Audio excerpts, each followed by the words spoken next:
বিএনপিকে কেউ এমন একটা শিবিরে ঠেলে দেওয়ার চেষ্টা করছে যে শিবিরটা অনেকটা আওয়ামী লীগের মতো। কেউ চেষ্টা করছে, একটা দল আজকে অনেকেই বুঝে ফেলেছে কি আমরা জানি না, আমরা কিন্তু বুঝি না কেনটা করে। আমরা বলেছি আমরা নির্বাচন করব, নির্বাচনের জন্য আমরা 17 বছর লড়াই করেছি। আমাদের নেত্রী জেল খেটেছেন, পৃথিবীতে একমাত্র নেত্রী আমি বলতে পারবো যে যিনি দেশ ছেড়ে পালিয়ে যান নাই। দেশের নেতা কর্মী মাটি মানুষকে ছেড়ে তিনি পালিয়ে যান নাই। এখন তিনি আজকে তার কোনো চিকিৎসা চলছেন, যা আছে এবছর যে আলহামদুলিল্লাহ ভালো রাখেন, আমরা হয়তো আরো কিছুদিনের পাবো, কিন্তু ওনার চিকিৎসার অবস্থা নাই। তো এই একটা অবস্থা তিনি বরণ করে নিয়েছেন। আমরা জেলখানার সাথে দেখা করেছি, যখন দেখা করেছি তখন যে ওনার অবস্থাটা ছিল যেখানে থাকতেন এর কল্পনাও করা যায়। সেটা একটা জায়গা আমরা জেলখানা বহুদিন ছিলাম, আমরা চেষ্টা করেছি যে ওনাকে ঘরে জায়গায় নেওয়ার কাছে পারি নাই, বেসরকার যায়নি। যাই হোক, আমি বলছিলাম যে বিএনপির নেতা কর্মীদের এদেশে মানুষের অনেক ত্যাগ, অনেক তিতিক্ষার ফলে আজকে আমরা একটা অবস্থানে এসেছি। গণতন্ত্রের জন্য আমরা কথা বলার অধিকারের জন্য আমরা এসেছি। আজকে কেউ কেউ বিএনপিকে মানে অবস্থা এরকম যে নির্বাচনে গেলেই তো বিএনপি ক্ষমতায় যাবে, এমন আমার একটা ধারণা সবার ভিতরে এসে গেছে। আলহামদুলিল্লাহ আমরা কিন্তু এমন ধারণা করি না। আমরা ধারণা করি নির্বাচন হবে, নির্বাচনে আমরা কাজ করবো, নির্বাচনে যাবো।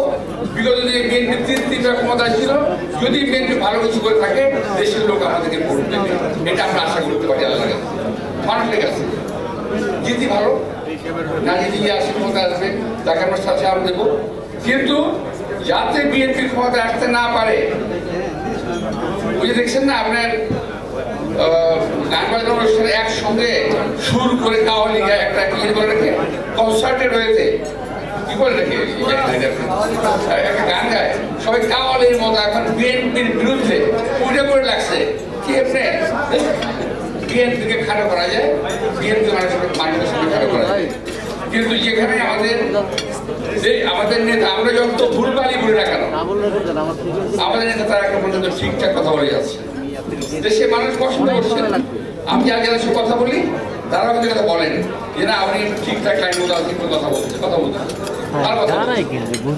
নেতৃত্ব এস্টাবলিশ বহু আগে বলেছিলাম যে বিএনপির নেতৃত্বের কোনো সংকট নাই। এটা আমি এখন থেকে 10-12 বছর আগে বলেছিলাম লেডিস ক্লাবে, আজকেও বলি নেতৃত্বের বিএনপির কোনো সংকট নাই। সুতরাং আওয়ামী লীগের সঙ্গে আমাদের ছেড়ে দেওয়ার কোনো সুযোগ নাই, যত চেষ্টাই করেন। কারণ আমরাও আওয়ামী লীগের প্রাতিষ্ঠানিক বিচার চাই।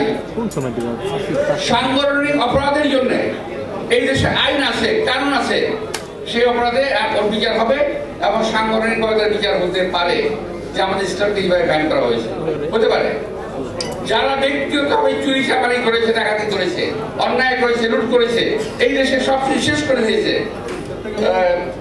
তাদের বিচার হবে। বিএনপি কখন না করে নাই, কিন্তু এমন একটা অবস্থা হয়ে গেছে যে না বিএনপি আওয়ামী লীগ একটা ছিলেন। বিদেশে কিছু আছে, কিছু বিদেশি কিছু লোক আছে, অনেকে বলে কান দিয়ে না। আমার কানটা খুব খারাপ, আমি সব শুনি, তো কান আমি দিই। কারণ ওই লোকগুলা এই বাংলাদেশকে কখনোই শান্তিতে থাকতে দেওয়া দিবে না।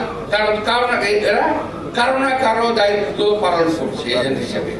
আপনাদের সবাইকে আন্তরিক শুভেচ্ছা ও ধন্যবাদ জানিয়ে আমি চেয়ারম্যান সাহেব এখানে উপস্থিত হয়েছেন, ধন্যবাদ। অবশ্যই